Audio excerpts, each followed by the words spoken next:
My early interest in IAQ was kind of boosted by 9/11, and not the 9/11 that brought down the Twin Towers, but the anthrax mailings that were, probably entirely unrelated that happened shortly after. As that created a huge surge of interest in protecting occupants of buildings from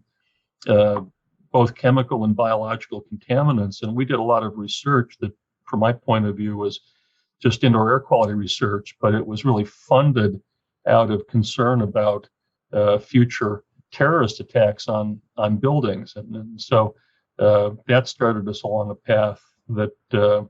continues to be fruitful today, because we're trying to answer the same questions. And of course, the depressing thing about that story is that 15 years ago, millions and millions, tens of millions, hundreds of millions of dollars were spent on figuring out how to protect people from airborne biological weapons in buildings. And what we did with all of that information was basically nothing, because the result of the risk assessment